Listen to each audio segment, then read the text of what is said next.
I'm joined this morning by the Commissioner of DECD because I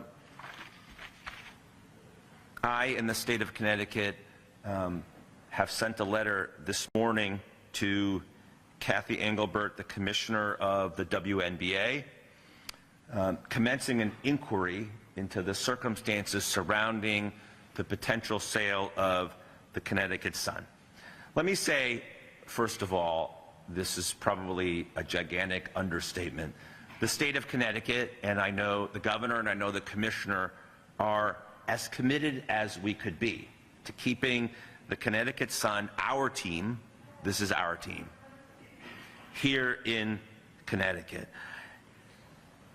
I mean, it makes no sense for the WNBA to have no team in Connecticut.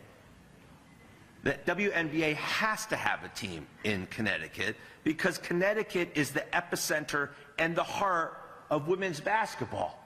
That is not in dispute. We are women's basketball, and we're a dominant force in the sport broadly. I don't have to tell you, we have a record 12 national championships, won and earned by our UConn Huskies women's basketball team. And there's no doubt that the UConn women Huskies and their play have fueled enthusiasm and excitement for the game, not just in Connecticut, not just across this country, but around the world. And many of our players, since the inception of the league, many of our players over these 20 years have played a key role in the founding and the development and the growth in the league. And many of our UConn Huskies are currently the leading players in the WNBA who are driving this explosion in the league's growth and popularity.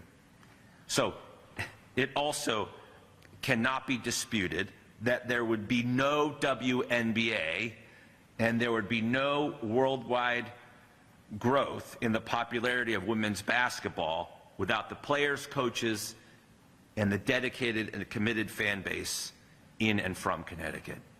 We are driving this bus, and that's why there has to be a WNBA team here in Connecticut. I'm commencing this inquiry this morning. The state's commencing this inquiry because I'm concerned about reports in the press that the WNBA may be wrongfully blocking the sale of the Connecticut Sun that would keep the team here in Connecticut. I hear they're blocking a sale to a Connecticut-based owner, and for what it's worth, a Boston-based owner.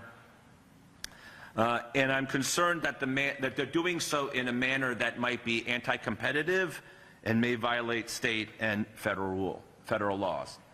I am also concerned about reports that in lieu of a sale or as an alternative to a sale to a Connecticut-based buyer, that the WNBA is demanding that the team be sold back to the league at a price tens of millions of dollars below the market value of the team.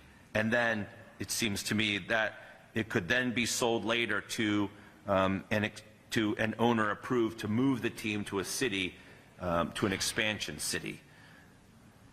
That seems hardly fair to me, that the league is requiring that the Mohegan people sell the team back to the league so that the team can market it to somebody else and then the team can go somewhere else to an expansion city. And so that's why I'm commencing this inquiry today. To better understand what's happening, what I'm doing today is asking questions. I need more information so I can properly assess what's happening here and whether the WNBA has the legal right to do what it's doing and what the legal rights and responsibilities are of the league and the team and the state of Connecticut. And so I've asked for a number of documents from the WNBA so that I can review them and make a judgment about the relationships between the various players involving the team and the league, the legal relationships, and what arguments we may have to keep the team here. I just want to close by saying that this team means a lot to Connecticut, and not the least of which because women's basketball means so much to Connecticut in particular, not just basketball generally, but women's basketball. And the singular role that Connecticut plays in women's basketball. And the more than 20 years we've spent launching, growing, supporting, loving this team. This is our team. We can't lose the Sun. They belong to us. And I don't think the WNBA should take them away from us.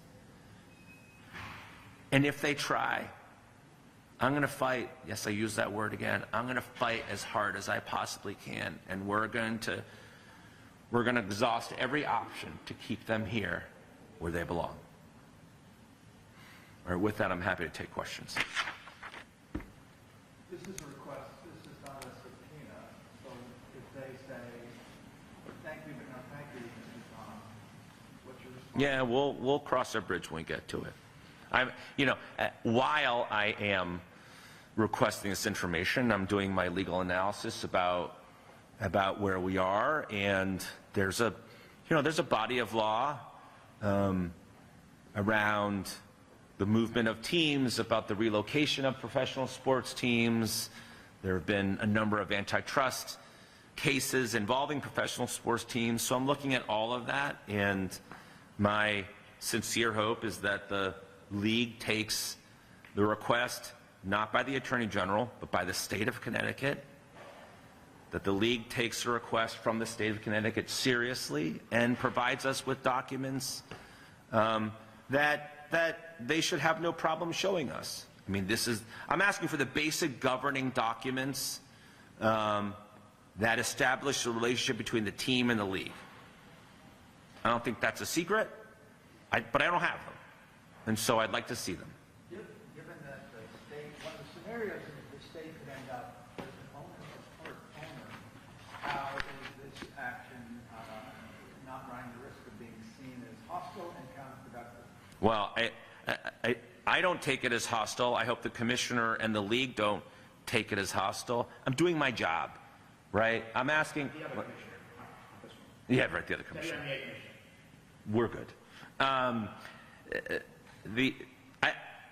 I hope they receive it in the spirit in which it is sent, which is I have an obligation to ask questions, right? This is a big deal. They should know it's a big deal. They know it's a big deal. Their league is exploding in popularity. Of course, there's going to be scrutiny. That's not a surprise. And of course, when a team is potentially going to be sold, and as a consequence of that could be moved, we're not the first city or state or community to be concerned about that. So none of this should be a surprise, so they shouldn't take it as hostile. The Attorney General of the state, of the jurisdiction in which the team is asking questions. That's all this is, asking questions. They should answer them as a good partner.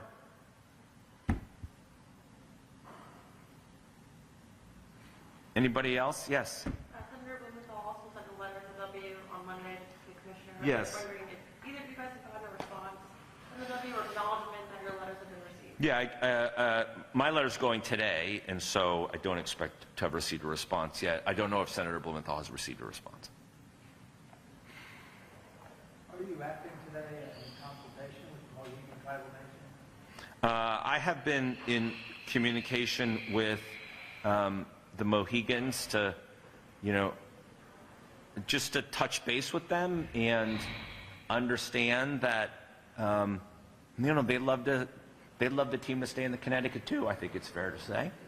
Well, to be clear, that you're informed from what you're doing, but yeah, that's the extent of it. That's the extent of it. You're not doing that at their urging?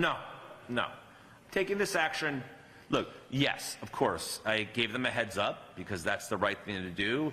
The commissioner's here largely because I gave the commissioner a heads up and I gave the governor a heads up.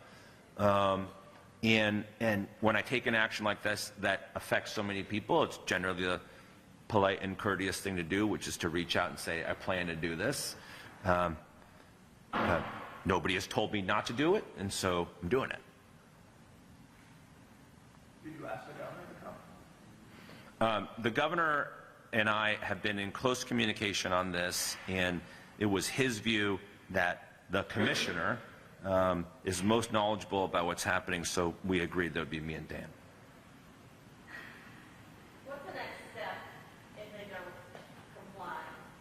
Yeah, as I said to Paz, we'll cross that bridge when we get to it. I expect the WNBA to take a request from the sovereign state of Connecticut very seriously.